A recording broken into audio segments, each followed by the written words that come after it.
Welcome back again. Again, I'm Keith Brooks, and let me just tell you, I've lived overseas in over 6 countries, and I've seen a lot of scams. I've seen a lot of things go wrong. And in this article, or this blog, I'm going to talk to you about owning a bar overseas. If you want to open a bar overseas, don't. And I'm going to tell you why.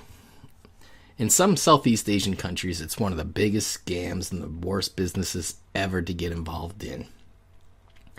You're going to have bar owners willing to sell you 49% of the business, but they're going to expect you to pay half the bills, which is fine. But what they're going to do is they're going to sell you the bills equal to X amount of dollars, which winds up being 200% of what it's actually worth. For example, if rent's only $300, they're going to tell you rent is $600.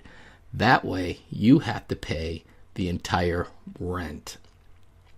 And so basically, the 49% scam works like that, but winds up, sometimes they'll try to get 2 people, so 98%, and the original owner will remain a 2% owner, and the lease holder, so you have to pay him. It winds up that he will tell you that you have to pay $800 a month for the utilities and rent. And sometimes what they'll do is they'll actually steal all your employees, so you cannot continue to operate your business. So it winds up that a few months later, you're out of money, your partner's out of money, and the original owner who owns 2% of the business comes back and says, if you can't pay the mortgage or the rent, the lease, I'm taking it back. So either he'll take the 100% back and give you nothing, or he's going to give you a small percentage. I know one bar owner in the Philippines, he's done this several times. He's sold the same bar at least 10 to 15 times doing this. So you figure he's made it $60,000 per sale, minus 20 he paid back, so 40 times 15, he made $600,000 on one bar just by doing this alone. Then there's the 500% markup scam, where a guy will actually open a bar. It'll cost him between $2,000 and $5,000, and then he'll put it up for sale because he has to go back to the States. He had a fight with his partner. And it winds up that he is desperate to sell for $25,000, even though he only paid $5,000 to start it up. And so someone on their little horse coming into town has money, decides to pay the $25,000.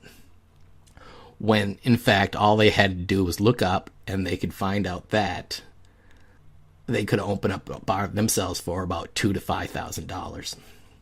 And another scam is once you buy the bar, the old owner steals all your employees and you're left with nothing.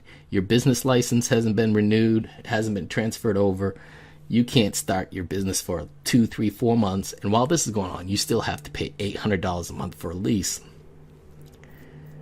And in some countries, there's a Christmas scam. And this is perpetuated by the local government. And basically what will happen is they will come into your business and say, you have underage girls, you have employees that aren't authorized to work there, you have dysfunctions, you have discrepancies in your business, and you're going to have to shut down unless you pay $5,000. And so either you shut down or you pay the $5,000. And they do it to 4, 5, 6, 7 businesses every year. The local people get $30,000, $40,000 so they can go buy a brand new car or they can buy presents for their children. And then there's the 500% partnership. And it goes back to the 49% scam. Instead of just having 2 49% partners or 98%, they wind up having 10 partners at 49%. And the partners are told, do not discuss your partnership with anybody because you're not authorized to be owner of this business in this country because of your visa status or work permits and stuff like that. So they say, do not discuss it with anybody. And so all 10 partners now have to come up with, say, $600 a month. They're sending it to the owner, who's now making $6,000 a month just off of the 49% owners. And so eventually what he's hoping for is these people will say, I don't want to be partners anymore and walk away, or they will try to sell their partnership for less money to someone else who now has to pay the $600. So if you really want to open a bar up overseas, my best advice is don't. And if you do, try to open up a small little cafe, or just don't do it. Just live off your savings, because I've seen a lot of people come with $60,000, $70,000, and a year later they're committing suicide, or they're walking to the airport 100 miles because they can't even afford transportation to the airport just to go home. And I even see people that are homeless because they refuse to go home because they lost all their money. So if you really want to open a bar, my advice, don't even think about it. Send me the money instead. You'll be much happier because I will give it back. Thank you.